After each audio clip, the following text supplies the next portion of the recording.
Hey man, hey, hey man, my boy, Tyrese Maxey, bro.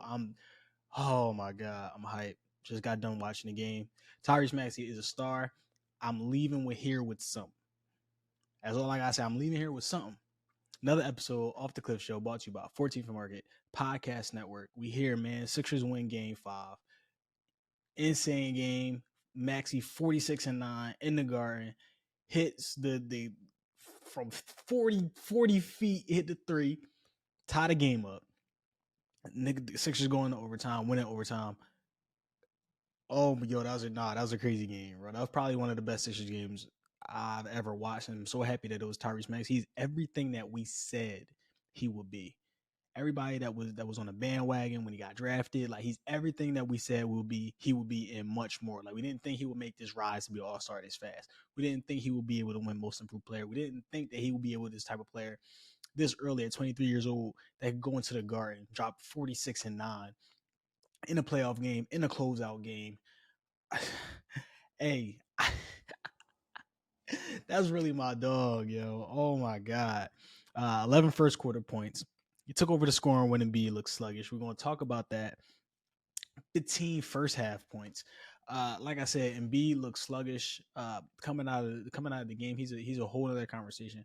But when Tyrese Maxey is the focal point of the offense, and Embiid kind of takes a step back, and he's able to say, okay, well, this is my time to score. Like I need to take over. He's so amazing at doing it because he can get into the lane anytime that he wants. He hits the three at an effective rate. Hold on, let me see what he shot from three. 17 for 30, 56% shot, 7 to 12 from three for 58%. Missed some key free throws, but it don't matter, bro. When he gets going, he's arguably unguardable. He's one of the best players in the league. He's now I'm pretty sure he's like a top. Let's see where I want to put him. He's probably a top 3 guard in the East right now. He probably got Jalen Brunson, him, Hallie. Well, no, he's over Hallie, so he's definitely top 2. Probably right behind Brunson. They was going at it, but his ability to come off the screen so fast and get to where he wants, he even hit a couple mid ranges. Like when the defense has no idea what he's going to do, like I said, he is unstoppable. Joel was setting him good screens. I was watching the Lakers and the Nuggets game last night, and how the Nuggets closed that game was basically Jokic was telling Jamal Murray, okay, he's the closer, which they have done multiple times, even last season when they won the championship. Oh, I gotta fix my mic. Even when they won the championship, like Jamal Murray would close those games, and it's because Jokic would basically be the decoy, and he would just focus on everything else in order for Jamal Murray to get open. So that's essentially what the Sixers did here in overtime, because we're like I said, we're going to talk about Joel Embiid, but in overtime, Joel did all the little things, got Maxey open, got him his space. He took off even at the end of that fourth quarter. Like when they needed the big shot, Tyrese Maxey was there. He delivered it. I'm so glad that he's a Sixer. Played good defense as well. Did the small things. There was a couple of rebounds where he was like, all right, well, if nobody else is going to, well, like if anything, I am going to go grab this board. Like he went, he attacked it, he got at his high point. I'm just so proud of him. So another great playoff game after a bad one. It wasn't even like bad. It was just like bad for Tyrese Maxey last game. But huge shout out to him. And what he's able to bring to the Sixers team on a night where Joel Embiid just didn't have it again. In another closeout game, we're going to talk about him. Yeah, bro, Joel. He was a disappointment tonight. And I do want to preface this. I know he's injured. I know he was diagnosed with a migraine earlier, but like he just didn't have it at all tonight. And some things are just effort. Like he came out in the game early in the first quarter. You could just tell he was just not into the game at all. He wasn't contesting shots. He was catching the ball at near the 3-point line. He was posting up at the 3-point line. He wasn't moving on offense. He was out of control. And it's just and I even tweeted like, "Oh, we're getting another Embiid is about to get closed out game. Like I know how this is about to go." And throughout the game, that's essentially how it went. Like his stat line is okay: 19 points, 16 rebounds, 10 assists, had a triple double, was 7 of 19, shot 36%, 1 for 4 from the 3 point line, shot 6 free throws, and it was just like it's an effort thing. So someone tweeted it out earlier, like the team goes as he goes. Like when he came into game 3 and he dropped 50 points, the team was ecstatic. They just went how he went, right? You can see everybody else got hot because they go as Joel goes. And when he comes out in games like this, and you can tell like he is just not locked in. He's essentially ready to go home. He was moping around. The team followed, and Tyrese Maxey was the one that picked him up. Tyrese Maxey, Nicholas Batum, Kelly Oubre and Spots. They were the ones to pick him up. I mean, well, to pick the team up. But he was just so bad. And it's another closeout game where he just looks terrible. Like it's not even like serviceably good. He looked so bad. He had 5 turnovers in the fourth quarter when they needed him most. Like the game was, it was a 1 point game, I think, going into the fourth quarter. Yeah, it was a 2 point game going into the fourth quarter, or 1 point. I forgot. I really forget. Going into the fourth quarter, and Tyrese Maxey caught a little heater in the fourth quarter. Right, I think he scored about 6 or 7 straight, and then the Sixers just decided, okay, we're just gonna start going to Joel in the post, and he's just gonna ISO Mitch Robinson. And he like proceeded to he missed a bunny. I think he had 3 turnovers from the post. And it's like, what are we doing? Why aren't we running any offense? And Joel, why is he being so careless with the ball yet again? Like I said, 5 turnovers in the fourth quarter. And I was even tweeting it like, you might have to trade Joel because it's so obvious that he is just not ready for these moments. He's mentally not there, and you just cannot blame his body for shutting down on him anymore because he was just being careless with the ball, not making smart decisions, essentially actively trying to lose the Sixers that game. There was one time he got the ball in the post. He went towards middle, and like Tobias was going to set a screen for Kelly Oubre in the corner. Well, set a screen for Kelly Oubre to flare to the corner, and he just threw the ball away, like before the play even developed. And it was like he was so shell shocked by the moment. It was disappointing to see, man. We've seen him. You have to like pump his head up or like get him back into the game and get him back to being engaged. We saw it last year. I think it was game 5 when PJ Tucker had to yell at him like to get back in the game, like stop letting Horford just do whatever he want. But if you need somebody to get you back to the game that way as the number one option, then I'm sorry, you cannot be the number one option in basketball anymore. I mean, in the playoffs, on a championship contending team, that cannot happen. You have to be a leader in aspects of on the court and then show the effort. He just didn't do it, man. It was so disappointing to see.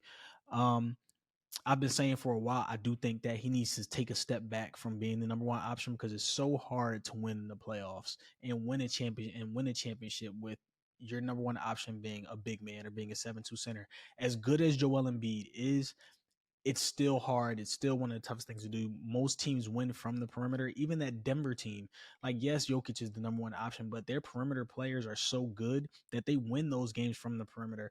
Like I said, Jokic lets Jamal Murray close most games and they win. They are now granted they are a better team than the Sixers, but this is just how the NBA is, how it goes in a guard filled league. Like you have to win championships from the perimeter. And it was frustrating to watch Joel kind of like he watched Maxey go on his heater and he kind of like decided he wanted to take over the game now. Like he wanted to get the shots up instead of letting Maxey be the closer. Um, they were down when they went down 4-6. Then he was like, he decided, all right, I'm just going to give Maxey the ball. But Maxey hits the shots. They go into overtime, and this is where it really turns around. Like I'll give him his credit. Well, I'll give Joel his credit because he was a warrior, especially in his overtime, right? So this is where he focused on the little things. So he noticed, all right, well, Maxey has to close this game. Maybe Joel's body wasn't, filling up to it, but he did the little things. He was finally setting solid screens for Tyrese. He was being active on defense, contesting everything that Brunson tried to put up. What else did he do? He was diving for loose balls. There was one play where I think they got a steal where they were at risk of getting up an offensive rebound. He dove on the floor. He dove on the floor multiple times, saved the ball. Nick Nurse was able to call a timeout. Like, he did the little things. He was clearing out space on the offensive board. He even got one offensive board and got an and one off of it. But he was just doing the little things. And I've said for a while now, I do think that he needs to take a step back. He needs to be a number 2 or a number 3 on a championship contending team and kind of focus on just rebounding and defense and doing the little things. Like, when he does not have to focus on scoring and use all of his energy trying to score and trying to facilitate the offense, tonight it showed me he was locked in, he was engaged, he like setting good screens to get Tyrese Maxey as open as possible. Just helped out so much that you're like, all right, well, I'm like, Joel is playing amazing right now, and in that overtime. And he wasn't even scoring. And that's when I was like, okay, like, this is what you need to do in order to win a championship. But that is something that we'll get into in the offseason of what I think the Sixers should do. But great Tyrese Maxey game. We're going to talk about some of the others finally showed up. So Kelly Oubre with 14 points. Tobias played great. I have to give him his credit. He finally showed up. Of course, it comes in a game where you think the Sixers are going to lose. They're going to get closed out. But 19 points, 8 rebounds, 7 of 11. Shot for 63%, 3 of 6 from 3-point line. He finally shot multiple threes in the game, thank God, and hit them. He played great. He had one bad play where he was on a fast break in transition. He pulled up like a little 10-foot jumper. It caused a Knicks run, but whatever, right? So he played, and then I think he came down. He was aggressive, low post. He shrugged somebody off, got a layup. That was good to see. Well, he even hit a tough shot when everything was going bad. You thought the Sixers were going to lose. They go down, or they go down like 2 or 3 or 4. I forget what happened, but he hits a tough mid range, so that was good to see. Like I said, Kelly Oubre 14 points. Nick Batum with 8. Cam Payne played great with 6 points. But this is what we've been saying all series. If the Sixers others show up, they win these games, right? You're getting damn near 50 points from Maxey, 24 points from Joel, 14 from Oubre. Tobias, you got 20. Batum 8. Cam, like, when the others show up and the other players score, the Sixers are one of the best teams in the league if they all just show up. And it showed tonight. The non-Embiid minutes were kind of bad to see. Like, Paul Reed, I just don't think he's good or meant to be in these type of playoff situations. Like, he's just not there. He's not tall enough. He's not smart enough. And the Knicks just attacked him. He made dumb decision after dumb decision, and it was so bad to see. Like, he single-handedly, I think the Sixers were up 8, and I tweeted, okay, Sixers are up 8. Why say not score until the Knicks cut the lead to 2? And that is exactly what happened. Paul Reed gave up a run single-handedly, and that is going to be a problem going into game 6. Like, the Sixers have shown they cannot play in the they cannot keep up in the non-Embiid minutes, right? Embiid even got a did he get a rest? He got a rest at the I think he got it at the 7-minute mark of the fourth quarter. I'm trying to remember, but he sat out until like the 5-minute mark. Was Paul Reed even in? I'll look back at it, but it was again, it was bad. It was like, bro, get Embiid back in the game. Like, what are we doing? He rested him. Nick Nurse rested him for a while, I think. I gotta remember when he took him out, but other than that, yeah, the non-Embiid minutes, they continue to struggle. I don't know what Nurse can do. Maybe you do try to throw Ricky Council in there. Maybe like you try Mo Bamba and like see what he gives you just for like a short stint. Like, it can't be much worse than Paul Reed. Like, he's actively giving up runs. So like, you have to just try something else. Maybe go small ball. Maybe like I said, put Mo Bamba out there. See what he can do. See if he's playing like, I don't know, do something to where you can get Joel Embiid a little bit of rest so he is not dog tired in that fourth quarter towards the end of games. But amazing game from the Sixers tonight. Do want to give the Knicks credit. Jalen Brunson is the real, like, he's the real deal. Like, even my bro tweeted it on Twitter saying, like, we're watching 2 best guards in the East go at it right now, go blow for blow. And that's exactly what was happening. Brunson was cooking. He wasn't foul bidding as much tonight. Hit a big 3. He was taking Joel Embiid to the rim. Like, a lot of, like, he's just crafty. And I even said before, I want Tyrese Maxey to work with him in the offseason just for footwork purposes. and in the mid range, because Brunson is a master in the mid range. He's a master at footwork and being able to get open and get at angles. And I want Tyrese Maxey to work with him in the offseason, but that'll come after this series is over. Yeah, just like I said, disappointed from Joel. Um, he has to take a step back, man. Like when he takes a step back and he focuses on the rebounding and the defense and doing the little things, he's such a better player, and that is something that the Sixers are going to have to look into, because it showed tonight that when it is time for the Sixers to absolutely win a game and not get closed out, he is just mentally not there, man. I don't know if the lights are too bright. Like I know it's like he's dealing with injury, but it's the same thing every season. And I even asked Twitter, like, y'all aren't tired of this? Like at some point something has to change, bro. He's always hurt. It's always something. Even today with the migraine, like, bro, like, all right, first it was the leg, then it was the Bell's palsy. Now it's a migraine, even though the migraine is a symptom of Bell's palsy. But it's like always something to where you don't even know if he's going to be able to go in the playoffs. And I don't know if the Sixers can win a championship with their number one option consistently being hurt, and you have no idea if he's going to play from game to game, series to series. But that is a conversation for the offseason. I am excited about this win tonight. I just want to preface it. I do not have any hope for game 6, but I got what I wanted. Tyrese Maxey is a star. And that's all I wanted. That's all I wanted. I'm cool.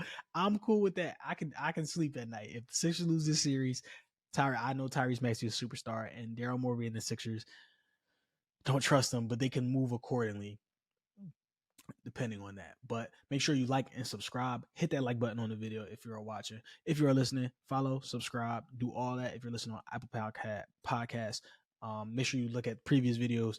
And I'm out, man.